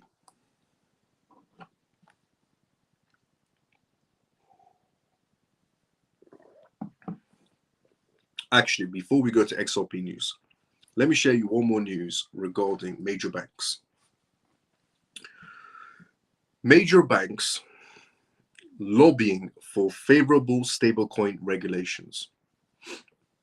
Bank of America's CEO, Brian, expressed readiness to issue a stablecoin if the US Congress establishes a clear regulatory framework, highlighting the significant interest of major banks in digital assets. This movement could redefine the stablecoin market and spark changes in liquidity affecting cryptocurrencies like USDT and USDC and RLUSD, and potentially altering the DeFi landscape.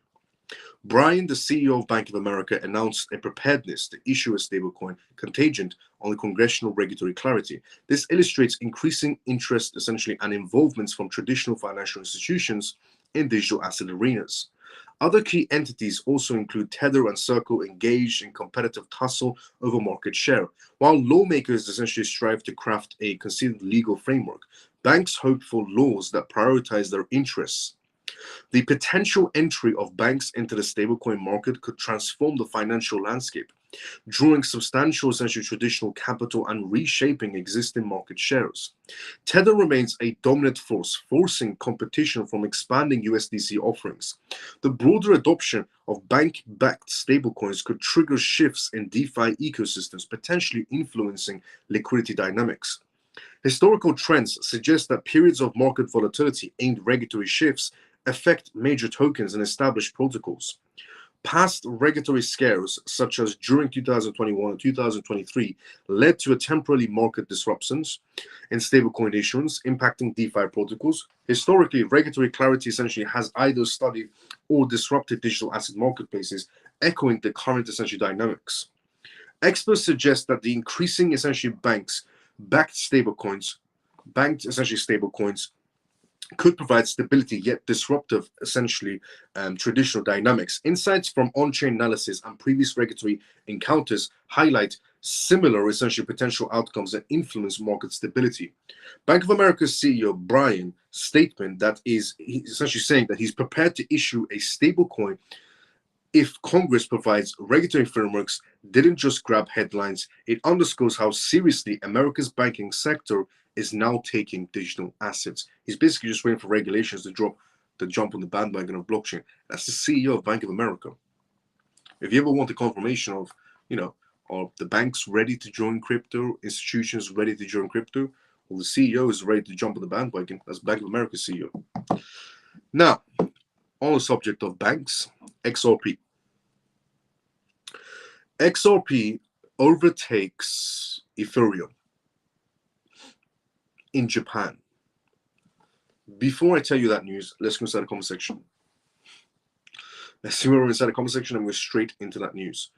Scott says, guys, we're going to be wealthy. Let's go XRP, XLM, HBAR, Algo, XDC. Let's go, Scott. Joe says South Korea's elections are scheduled for 3rd of June. Joe, thanks so much for that. Joe, thanks so much for the update. Shelly says fentanyl is killing more people than anything else. It's very concerning. Facts, it absolutely is. Genuinely is. Now, XRP. XRP has officially overtaken Ethereum as the most actively traded altcoin in Japan. According to a recent data released by SBI Group, one of the country's most prominent financial institutions. This shift highlights not only the token's enduring appeal in Japan, but also signals a deeper changes in investor sentiments and institutional alignments within the nation's maturing crypto ecosystem. New data from SBI VC Trade reveals that XRP, as a pair to the Japanese yen, essentially trading pairs, registered higher volumes last month than Ethereum's, essentially as a Japanese pair to the yen.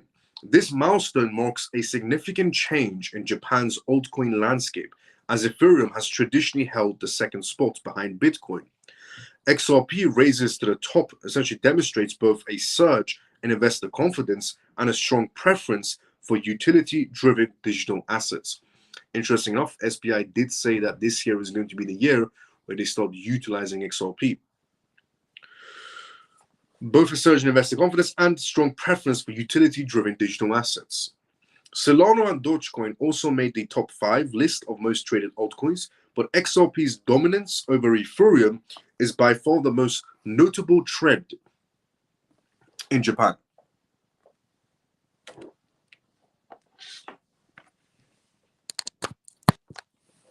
Sorry about that. One of the major forces driving XRP's dominance in Japan is its essentially deepening integration into the country's financial sector. Reports indicate that nearly 80% of Japanese banks are preparing to integrate XRP into their systems within the year. This strict alignment between Ripple and traditional banking institutions has been in years in the making and now appears to be paying off. Where surprisingly, this is the month that essentially, technically it is this month. This is the month that XRP started to take over Ethereum in Japan. Spearheaded by partnerships with financial powerhouses like SBI Holdings, Ripple has positioned XRP as a practical tool for cross-border transactions. The Japanese banking industry gradual move towards embracing XRP reflects growing interest in the coin's underlying technology and real-world utility. SBI Holdings CEO has long been one of XRP's most vocal advocates. His support stems from the token's ability to streamline international remittances, a feature he frequently essentially contrasts with Bitcoin's perceived limitations. Has also described Bitcoin as a lacking instructive value while praising XRP for its scalable use cases in the banking and fintech sector. And that is SBI, essentially, SBI Holdings CEO saying that, Bitcoin's essentially utility isn't that great, whereas XRP's utility is incredible. A perspective from SBI Holdings CEO. Beyond institutional adoption, XRP is also getting traction among retail users. For example, a Japanese e-commerce app by the name of Mircoin, which essentially caters to millions of users, now offers XRP as a supported crypto payment and investment option in Japan.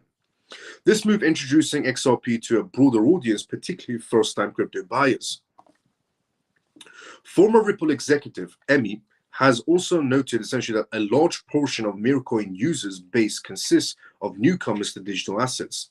This development is a pivotal essential moment as it allows XRP to grow organically from the ground up, not just via institutional backing in Japan, but also through grassroots engagements with everyday consumers.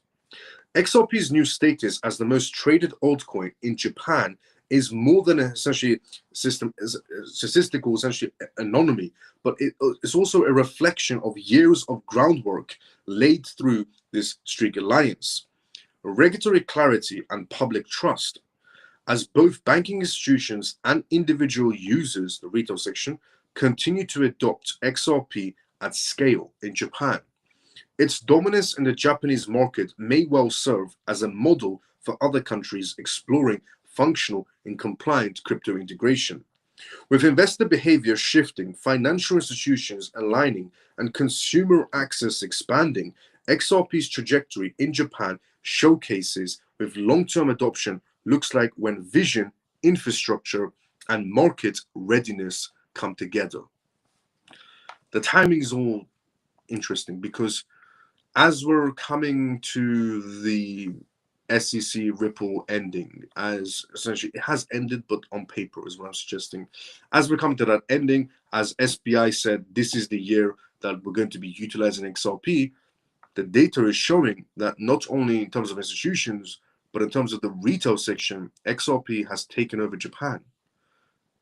It was always Bitcoin, Ethereum, and then the rest of the crypto space in Japan in terms of trade volumes.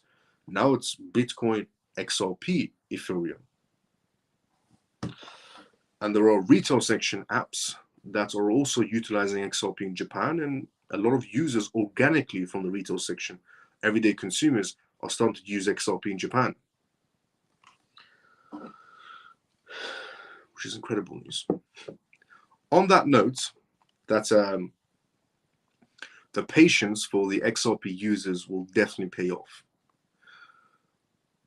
We have come to the endings of tonight's live. So this was the endings of tonight's live. And on tonight's live, we talked about XRP and Japan and the data that was released where XRP is now ranking second. We talked about essentially major banks lobbying for crypto regulations. We talked about essentially Trump's trade wars with Canada. We also talked about South Korea's political movements in terms of the crypto space. We talked about Howard, essentially when it comes to automation and AI. We also talked about the Bank of Italy in terms of their crypto warnings. We went through news regarding US dominating BTC mining about 75%.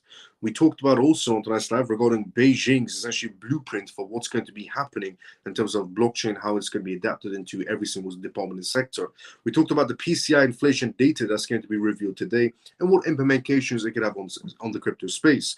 We talked about the European, essentially, neobank, the second largest European neobank, and entering the crypto space. We also talked about on tonight's live regarding Trump and Tower Dubai.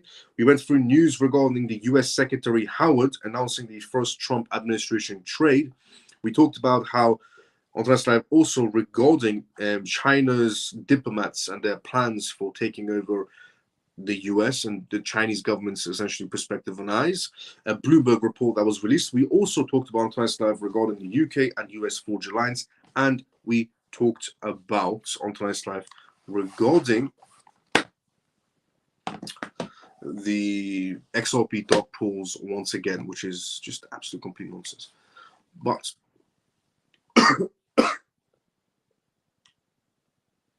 sorry about that, bro.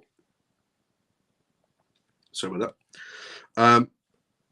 But yeah, we covered everything that you need to know essentially, and we covered dog pools once again.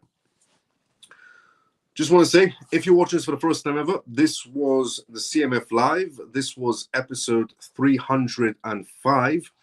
Episode 306 will be tomorrow. If you followed me during this live and you're watching this on X, thank you so much and welcome to the CMF. If you essentially subscribe to me and you're watching this on YouTube, also thank you very much and welcome to the CMF. And for everyone that liked and retweeted and essentially commented on this live, thank you so much as well. If you haven't done that, CMF members, like, retweet, comment. If you haven't done that already, if you have, thank you so much to everybody who retweeted, who commented, and who liked the live.